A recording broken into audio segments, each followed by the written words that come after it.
आठवीं कक्षा का सभी बच्चों को मेरा नमस्कार। सभी बच्चे हिंदी पाठ 5 सवाल बालमन के जवाब डॉक्टर कलाम के इस पाठ का भाग 2।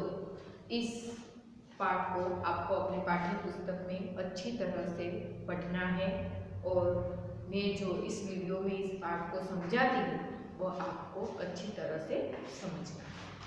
आप सब बच्चे इस प्रश्नकर्ता जो बच्चे हैं उस प्रश्नों को अच्छी तरह समझना है। आपके जीवन में भी ऐसे ऐसे प्रश्न उठने चाहिए जिसका सॉल्यूशन हो सके। तो आगे हम देखते हैं कि प्रश्नकर्ता जो है मिथुन, द्वितीय वर्ष बी लेवल AICT अमृतापुरी। भारत को विकसित राष्ट्र बनाने में राजनीतिज्ञ की क्या भूमिका होनी चाहिए। जो राजनीतिक क्षेत्र में है जो लोग, उसकी क्या भूमिका होनी चाहिए कि भारत को विकसित राष्ट्र बनाने में। तो डॉक्टर कलाम बताते हैं कि जिम्मेदार राजनीतिज्ञ दूरदर्शिता पूर्ण नीतियां बनाता है। महात्मा गांधी ने निष्ठा के राजनीतिक सिद्धांत को सत्य, अहिंसा तथा निस्वार्थ भावना से ढालते हुए ब्रिटिश शासकों के विरुद्ध अपनी लड़ाई छेड़ी थी। आप सबको पता है, तुम्हें और मुझे, हम सबको, कि हमारा जो गांधी था, महात्मा गांधी, वो उसने सत्य, अहिंसा और निस्वार्थ भावना से ब्रिटिश शासकों के विरुद्ध जो लड़ाई की थी, जो लड़ाई छोड़ी थी, इसके लिए आज हम इस स्वतंत्रता की सांस ले सकते हैं। क्योंकि जो महात्मा गांधी है उसने हमें, हमारे देश को स्वतंत्रता दिलाने में बहुत ही अच्छा कार्य किया था, निस्वार्थ भावना से। इसी प्रकार वर्तमान राजनीतिक लोगों को अपने कठिन परिश्रम, उत्कृष्टता और पारदर्शी कार्यों से मार्गदर्शन देना होगा। तो साथ ही गरीबी रेखा के नीचे चल रहे लगभग 26 करोड़ भारतीयों के उत्थान के लिए भी कार्य करना होगा। कि आज के जो वर्तमान राजनीतिज्ञ हैं वो भी जो उत्कृष्टता, परिश्रम और निष्ठा से जो कार्य करे तो वो भी गरीबी की रेखा के नीचे लगभग 26 करोड़ जैसे भारतीयों है उसके उत्थान के, उसके आगे ले जाने का कार्य भी उसे करना होगा। इस प्रकार राजनीतिक क्षेत्र में जो भी व्यक्ति है वो भी वह अपनी भूमिका अदा कर सकते हैं। प्रश्न करता है सी नंदिता सुबी, तृतीय वर्ष MGR इंस्टीट्यूट चेन्नई। रक्षा की दृष्टि से विजन 2020 का लक्ष्य पाने में महिलाओं की क्या भूमिका होनी चाहिए। महिला यानी कि स्त्रियां, लड़कियां को 2020 विजन, अपने लक्ष्य को प्राप्त करने के लिए महिलाओं की क्या भूमिका होनी चाहिए। नंदिता प्रश्न करती है, डॉक्टर कलाम बहुत अच्छे से उसे जवाब देते हैं, कर देते हैं। विजन 2020 में रक्षा अनुप्रयोग के क्षेत्र में महत्वपूर्ण प्रौद्योगिकियों के विकास के विचार किया गया है कि राष्ट्रीय सुरक्षा की बात भी विजन 2020 का एक अभिन्न अंग है। राष्ट्रीय सुरक्षा की जो बात है वो 2020 वे भी एक अभिन्न अंग है। सशस्त्र सेनाओं में नियुक्ति के लिए पुरुष और महिला के आधार पर कोई भी भेदभाव नहीं किया जाता। जिस क्षेत्र में पुरुष अव्वल है उसी क्षेत्र में महिलाओं को भी अव्वल होना चाहिए। वो भी दोनों में कोई भी प्रकार का भेदभाव नहीं है। आज हम देखते हैं कि सभी क्षेत्रों में महिलाएं आगे हैं। तो इसी प्रकार 3 सेनाओं में पर्याप्त महिला अधिकारी नियुक्त है। 3 सेनाओं में भी महिला नियुक्त है। सभी की दृष्टि में आप देखें तो सभी दृष्टि में महिला ही अपने जीवन में आगे है। राष्ट्रीय रक्षा क्षमताओं में वृद्धि के लिए महिलाएं उच्च स्तरीय सामरिक सेना बहुगुणक उपकरणों पर कार्य करने में भी अपना सहयोग दे सकती है। आप जानते हैं कि कल्पना चावला, सुनीता विलियम्स, वो भी हमारे देश की महिलाएं थी। फिर भी वह अपने जीवन में आगे बढ़ने के लिए अवकाश यात्री, अवकाश में सुनीता विलियम्स गई और यहाँ की जो बात थी उसने अपने जीवन में कहीं भी कठिनाई, बाधाएं, लेकिन वह उसने अपने जीवन में कोई भी बाधाएं परवाह किए बिना वो अवकाश में गई और वापस लौटे। कल्पना चावला जो अपने अवकाश में गई फिर वापस कभी नहीं लौटी। वो अपनी कल्पना ही करके उसके जीवन में कहीं कठिनाई आई, उसने उनके सामना किया। इसी प्रकार महिला जो है, अपने जीवन में अपने लक्ष्य को प्राप्त करना है तो उसे पुरुष जैसा बनना होगा। उसे यह बात को याद रखनी होगी कि मैं सब कुछ कर सकती हूँ, मैं सब कुछ कर सकती हूँ। अगर मन में उसने यह लक्ष्य निर्धारित कर लिया तो जीवन में कोई भी कठिनाइयाँ, कोई भी बाधाएं उसे आगे बढ़ने में नहीं रोक सकती है। इसी प्रकार डॉक्टर कलाम महिलाओं के योगदान के बारे में समझाते हैं। प्रश्न करता है, जोधपुर दौर पर डॉक्टर कलाम से एक बच्चे द्वारा पूछा गया है कि हम क्या अति विशिष्ट व्यक्तियों के दौरे पर हो रहे अनावश्यक खर्चे कम नहीं कर सकते। बहुत अच्छा प्रश्न है कि क्या हम अति विशिष्ट व्यक्तियों के दौरे पर हो रहे अनावश्यक खर्च कम नहीं कर सकते। तुमने इस मंच पर एक बड़ी सी कुर्सी देखी होगी। तो कलाम बताते हैं कि एक मंच है, एक स्टेज है, उसमें एक बड़ी सी कुर्सी, चेयर तुमने देखी होगी। वह कुर्सी अब यहाँ पर नहीं है। ठीक ऐसे ही अनुत्पादक चीजों पर हो रहे अनावश्यक खर्च भविष्य में नहीं होने चाहिए। डॉक्टर कलाम बताते हैं इसके द्वारा कि हमारे जीवन में जितनी जरूरत है, जितना हमें चाहिए, उतना ही हमें खर्च करना चाहिए। इससे अधिक खर्च हमें नहीं करना चाहिए, क्योंकि इसका कारण यह होगा कि हम अनावश्यक चीज़ों पर ध्यान देंगे तो हमारी जो आवश्यक चीज़ें हैं वो हम नहीं खरीद सकते। इसी प्रकार हमें अपना खर्च को टालना होगा। इस प्रकार डॉक्टर कलाम हमें बहुत अच्छी तरह इस अनावश्यक खर्च के बारे में समझाते हैं।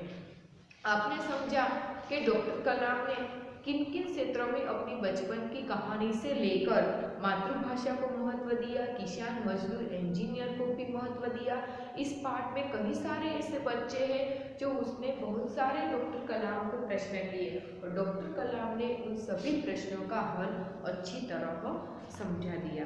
अब हम आगे देखते हैं कि स्वाध्याय के जो प्रश्न हैं, स्वाध्याय के पढ़ते हुए से देखा हुआ ज्यादा याद रह जाता है क्यों? आपको इस पाठ है वह उसका जो दूसरा भाग है, पहले भाग में हम अभ्यास के प्रश्न के बारे में समझा दिए थे। अब स्वाध्याय के जो प्रश्न है उसमें जो पहला प्रश्न है कि पढ़े हुए से देखा हुआ ज्यादा यह याद रह जाता है क्यों? हम कोई भी प्रश्न पढ़ते हैं बुक्स में, यानी कि कोई भी पाठ्य पुस्तक में, नोटबुक में, तो हम यह प्रश्न जब हम पढ़ते हैं तो 1 साल, 2 साल, 3 साल के बाद हमें यह प्रश्न हमारे मन और मस्तिष्क में से छूट जाता है। पर कोई बात ऐसी होती है कि जिसका हमने आंखों से देखा हो या अपनी दृष्टि से देखा हो, उसका अनुकरण किया हो और हमारे मन मस्तिष्क में फिट हो जाता है। वह बात हम बहुत बड़े हो जाते हैं फिर भी हम यह बात नहीं भूल सकते हैं, क्योंकि देखने से ज़्यादा, पढ़ने से ज़्यादा देखने में यह बात हमें बहुत अच्छी तरह याद रह जाती है। इसलिए कहा गया है कि पढ़े हुए से देखा हुआ ज़्यादा याद रह जाता है। दूसरा प्रश्न कि भाषा के विषय में डॉक्टर कलाम ने क्या बताया था? मैंने आपको जब पाठ समझाया तभी मैंने आपको बताया था कि भाषा के द्वारा डॉक्टर कलाम ने बताया कि मातृभाषा अपनी माँ, अपने परिवार की भाषा है। मैंने स्वयं माध्यमिक कक्षा तक जो मैंने पढ़ाई की वो मैंने मातृभाषा में ही पढ़ाई की है। आगे की शिक्षा जो कॉलेज की शिक्षा है वो उसने अंग्रेजी माध्यम से पूर्ण की है। पर जीवन में के तौर पे देखा जाए तो हम जो कुछ भी बोलते हैं वो मातृभाषा में बोलते हैं और दूसरों के साथ बातचीत करने में भी हम मातृभाषा में ही अपनी बातचीत करते हैं। तो तब मातृभाषा के बारे में कहा जाए तो वह अच्छी तरह से वह कोई भी बात कठिन हो वह सीख लेता है। इसीलिए मातृभाषा को हमें प्रमुखता देनी चाहिए और मातृभाषा को हमें आगे ही आगे बढ़ाना चाहिए और मातृभाषा सहजता से सीख लेती है, इसीलिए दूसरे देश के साथ रखने के लिए अंग्रेजी भाषा की भी आवश्यकता है। मातृभाषा के साथ साथ हमें अंग्रेजी भाषा को भी सीखनी चाहिए और समझनी चाहिए। आगे का प्रश्न है, चिराग जैन ने डॉक्टर कलाम से क्या पूछा था? इन सभी बच्चों में से जो चिराग जैन है उसने डॉक्टर कलाम से क्या प्रश्न पूछा था? बहुत अच्छा प्रश्न है। चिराग जैन ने डॉक्टर कलाम को पूछा था कि वह कौन सी बड़ी चुनौती है कि जिसका सामना आज हमें करना पड़ता है। दूसरी बार बोलती हूँ कि वह कौन सी बड़ी चुनौती है कि जिसका सामना आज भी हमें करना पड़ता है। यह प्रश्न चिराग जैन ने डॉक्टर कलाम को बताया था। राष्ट्र विकास में महिलाओं का क्या योगदान है? राष्ट्र विकास के लिए महिलाओं का क्या योगदान है कि आज हम जानते हैं कि विजन 2020 में रक्षा अनुप्रयोग में महत्वपूर्ण प्राद्योगिक विकास पर किया गया है। सुरक्षा की बात भी विजन 2020 से अभिन्न है। सशस्त्र सेनाओं ने नियुक्ति के लिए पुरुष और महिलाओं के आधार पर भेदभाव नहीं किया है। तीनों सेनाओं में पर्याप्त महिला अधिक नियुक्ति। आज सेनाओं की जो भर्ती होती है उसमें भी महिलाएं अधिक होती है। राष्ट्रीय रक्षा क्षमताओं में वृद्धि के लिए भी महिला स्तरीय स्थान पर बहुगुण अवकरणों पर अपना कार्य करने में अपना सहयोग दे सकती है कि राष्ट्र विकास में भी, देश के विकास में भी और कई अनेक कार्यों में भी महिलाएं अपना बहुगुण सहयोग दे सकती है। इसी प्रकार महिला जो भी आज की जो नारियां हैं वो अपने पैरों पे आगे खड़े रहकर आगे ही आगे बढ़ सकती है। इसीलिए हमें सभी बातों का अच्छी तरह ध्यान रखना चाहिए क्योंकि जीवन में कठिनाइयाँ, मुश्किलें, बाधाएं तो आती, पर हमें उसका सामना करना होगा और हमारे लक्ष्य को प्राप्त करना होगा। किसी भी देश के लिए सेना का क्या महत्व है? आपका जो 5वां प्रश्न है वह कि सेना का क्या महत्व है, तो सेना जो है वो भारतीय देश का अभिन्न अंग है। सेना है वो भारतीय देश का अभिन्न अंग है। आज हमारे जो सैनिक है भारत के वो हमारी रक्षा करते हैं। आज हम अच्छी तरह से जी सकते हैं, सो सकते हैं तो हमारे सैनिक की वजह से, क्योंकि वह अपनी जान की परवाह किए बिना अपने देश की रक्षा करते हैं। हमारे देश में सेना की बहुत ही आवश्यकता है। यदि कोई दुर्घटना पुलिस निपटने में सक्षम न हो तो सेना वह काम आ सकती है। कोई ऐसी भी दुर्घटना हो सकती है जो पुलिस से नहीं हो सकती, वहाँ सेना काम आ सकती है। यदि कोई भी देश में भयंकर भूकंप आया हो तब सेना वहाँ तुरंत पहुँच जाती है। यदि देश में किसी भी कोने में बहुत ही जोरदार भूकंप आया हो तो वहाँ की सेना तुरंत पहुंच सकती है। यदि हमारे देश में आतंकवादी घुस गए, यदि हमारे देश में आतंकवादी घुस गए तो सेना वहां काम आ सकती है और कई लोगों की जान भी बचा सकती है। इस प्रकार हमारे देश में सेना का बहुत ही महत्व है। आप सभी बच्चे को ध्यान से समझना है कि सेना हमारे देश में किस प्रकार उपयोगी है। अब आगे है मुहावरे। मुहावरे मैंने आपने पहले वीडियो में भाग 1 में भी समझाया था और दूसरे वीडियो है उसमें भी मैं दोहराती हूँ कि जी तोड़ मेहनत करना। आपका पाठ्य पुस्तक में स्वाध्याय का दूसरा प्रश्न है। सभी बच्चे पाठ्य पुस्तक को अच्छी तरह से देखना कि जी तोड़ मेहनत करना, तो उसका क्या अर्थ होता है? बहुत ही मेहनत करना, बहुत ही मेहनत करना, महारत हासिल करना, तो उसका अर्थ है योग्यता प्राप्त करना। जीवन में कोई भी मुश्किल आ जाए पर उसका सामना करने से हम महारत हासिल कर सकते हैं या योग्यता प्राप्त कर सकते हैं। तीसरा प्रश्न है रूपरेखा के आधार पर कहानी लिखिए। आपको कहानी लिखनी है। यहाँ आपके पाठ्य पुस्तक में जो कहानी है उसके मुद्दे दिए गए हैं। एक ब्राह्मण स्त्री, बहुत ही अच्छी कहानी है, मैं आपको सुनाती हूँ कि एक ब्राह्मण स्त्री थी कि उसके घर में एक छोटा सा बच्चा था। वह बच्चा और उसकी माँ एक दूसरे से बहुत ही प्रेम करते थे। वो बच्चा बहुत ही छोटा है तो जो ब्राह्मणी स्त्री है उसके घर में नेवला पाल रखा था। नेवला जानते हैं सांप का दुश्मन, नेवला और सांप बहुत ही दुश्मन है। जब नेवला सांप को देखता है तो नेवला सांप को खा जाता है, सांप नेवला, ये दोनों एक दूसरे के कट्टर दुश्मन हैं। एक बार वो स्त्री है वो पानी भरने के लिए कुएं जाती है और नेवला घर में उसके जो बच्चा है वो उसकी रखवाली करता है। एक बार होता है ऐसा कि उस स्त्री को आने में बहुत ही देर हो जाती है और जब वो पानी भरकर बाहर आती है तो देखती है तो थोड़ी देर बाद जो नेवला है वह जो बच्चा सो रहा है उसके आगे पीछे घूम रहा है। अचानक उसका ध्यान सांप पर जाता है। सांप आता है और बच्चे को डसने की कोशिश करता है, पर नेवला क्या करता है, नेवला तुरंत ही सांप पर आक्रमण करता है और सांप को मार डालता है।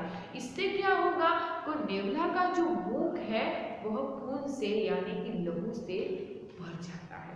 वो स्त्री आती है पानी भर के और देखती है तो नेवला के जो मुख है उसमें पर लहू बसा होता है और लहू को देखकर उसके मन में अनाप शनाप सवाल उठते हैं कि नेवला ने मेरे बच्चे को मार डाला। तुरंत ही न आओ देखा न जाओ, बस वो जो स्त्री है उसने जो अपने सिर पर जो घड़ा रखा था वह नेवला के ऊपर छोड़ दिया और नेवला मर जाता है। फिर देखती है तो बच्चा आराम से सो रहा है और नेवले पास ही मरा हुआ सांप, और दूसरी ओर देखती है तो पास में सांप भी मरा हुआ देखता है। बच्चा जिंदा है, सांस ले रहा है और आराम से सो रहा है। फिर जो स्त्री है उसे बहुत ही पछतावा होता है। आपको यह कहावत याद होगी बच्चे कि जब चिड़िया चुग गई खेत, जब चिड़िया चुग गई खेत तब क्या होगा, जब चिड़िया चुग गई खेत तो क्या होगा, अब पछताए होत क्या, जब चिड़िया चुग गई खेत। ये कहावत है ना कि अब पछताए होत क्या, जब चिड़िया चुग गई खेत। पछताने से कोई बात नहीं। जब वो स्त्री जो है उसने अपने बच्चे की ओर देखा होता कि अपने बच्चे को बचाने के लिए नेवला ने सांप को मार डाला, पर जो स्त्री है उसने आओ न देखा न चाह, बस सिर पर नेवला को घड़ा मार देती है और वह पछताती है कि मैंने अपने बच्चे की जान बचाने वाले प्राणी को ही मार डाला। इसीलिए हमें इस कहानी से यह सीख मिलती है कि हम जो भी कार्य करें समझदारी से और विचार के दौर पर किए जाए। हम सभी बात का ध्यान रखकर हमें काम करना चाहिए, नहीं तो पछताने की नौबत आती है और जब में हमारी हंसी भी होती है। इसीलिए हमें कोई भी काम अच्छी तरह अच्छे ढंग से करना चाहिए। आगे ही चौथा प्रश्न है मातृभाषा में अनुवाद करना।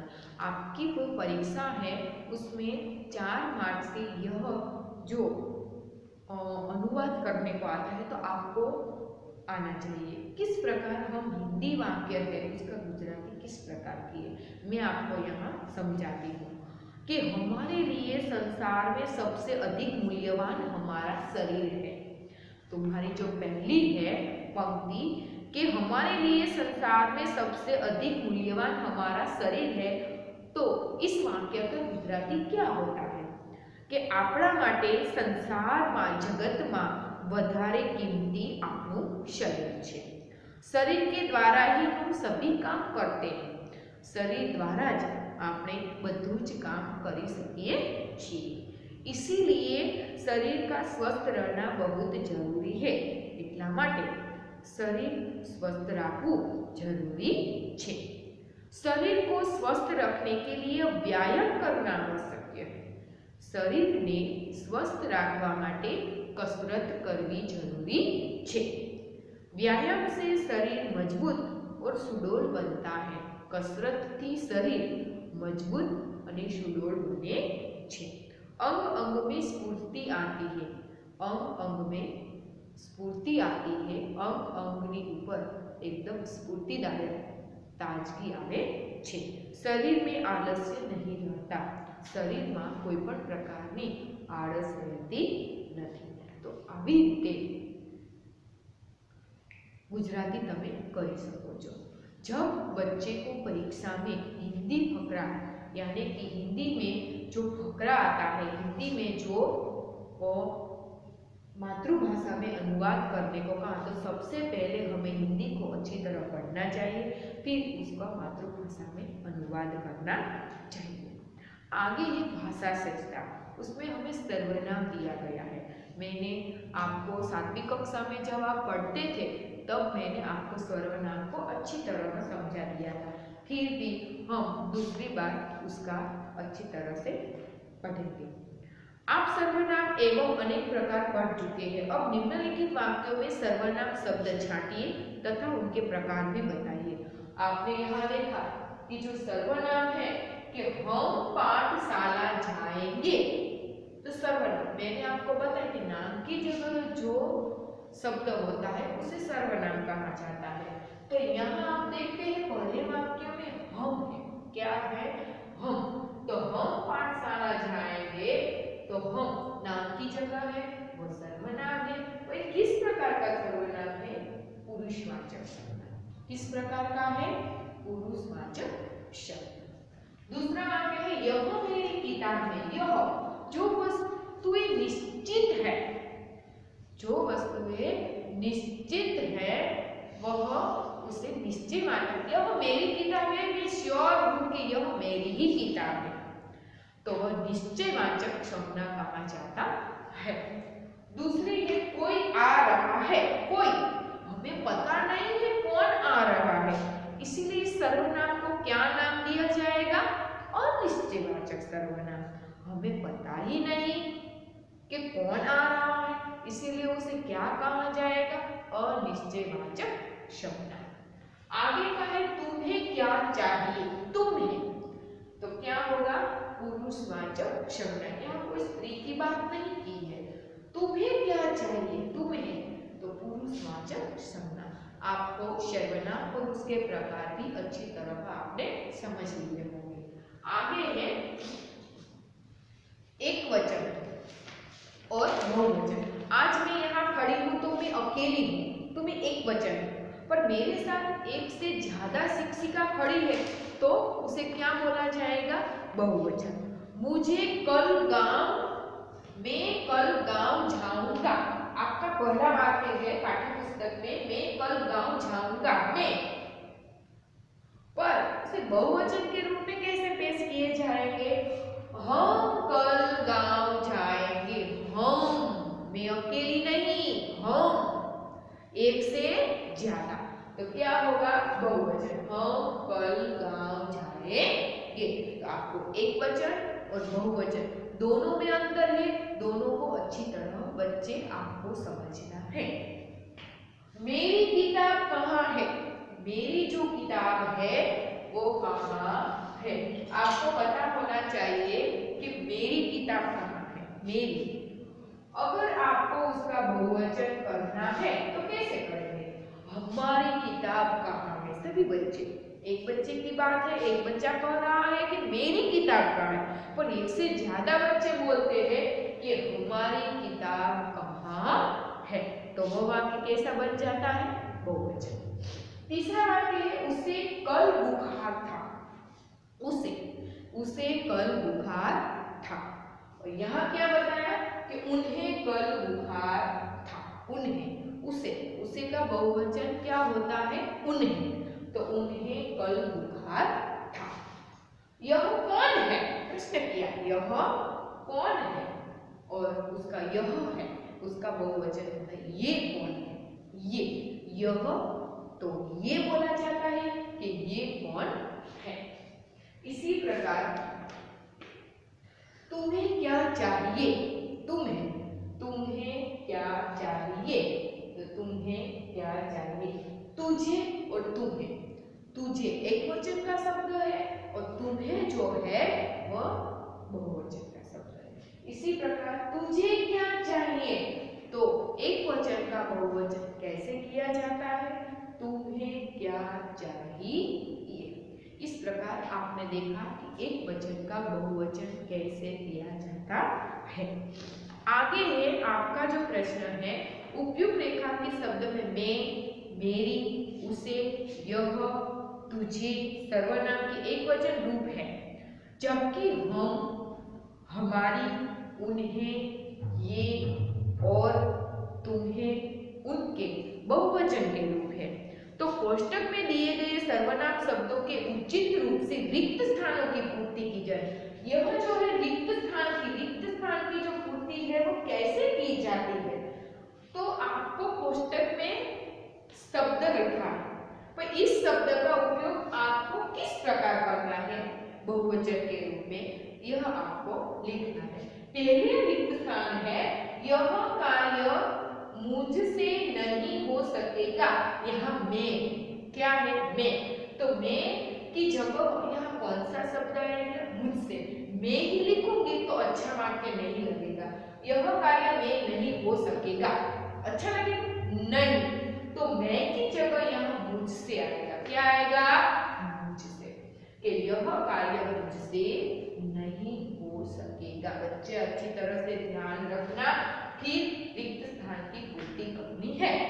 दूसरी, पापा ने रिक्त स्थान बुलाया है तुम, तो पापा ने तुम बुलाया है, ऐसा लगता है नहीं, तुम का क्या होता है, तुम है, तुम है, पापा ने तुम्हें बुलाया है। इसी प्रकार तीसरा रिक्त स्थान, लगता है इसे मेरी बात अच्छी नहीं लगती, यहाँ यह है, तो यह की जगह यहाँ क्या होना चाहिए, इसे, कि लगता है इसे मेरी बात अच्छी नहीं लगती है। तो इस प्रकार आपको सभी भाषा सज्जता को अच्छी तरह से समझना है। मैंने इन पाठ के सभी भाषा सज्जताएं, स्वाध्याय, अभ्यास सभी के प्रश्नों का अच्छी तरह मैंने आपको सिखा दिया है, पढ़ा दिया है। तो आप सभी बच्चों को क्या करना है, इन सभी भाषा सज्जता, सर्वनाम, एकवचन, बहुवचन, रिक्त स्थान की पूर्ति, इन सभी को आपकी नोटबुक में अच्छी तरह लिखना है। फिर आपका जो हिंदी का 5वां पाठ है, उसके जो स्वाध्याय के जो प्रश्न है उनसे भी आपको 2 बार लिखना है। सभी बच्चों को एक डॉक्टर कलाम का जो पाठ है, जो प्रश्नकर्ता, जो लड़के लड़कियां ने जो प्रश्न पूछे हैं और डॉक्टर कलाम ने उनके अच्छी तरह से जो उत्तर दिया है, इन सभी प्रश्नों को आप सभी बच्चे अच्छी तरह पढ़ेंगे, इस उत्तर को भी समझेंगे और अपने जीवन में इसी ऐसे अनेक प्रश्नों को पैदा करेंगे और प्रश्न का उत्तर लेने की कोशिश करेंगे। मैं इच्छा रखती हूँ कि आप सभी बच्चे इन सभी बच्चों की तरह आगे बढ़े और आगे जाकर अपना लक्ष्य निर्धारित करें और अपनी कठिनाइयों का सामना आप खुद करें। इस प्रकार आपको इस होमवर्क को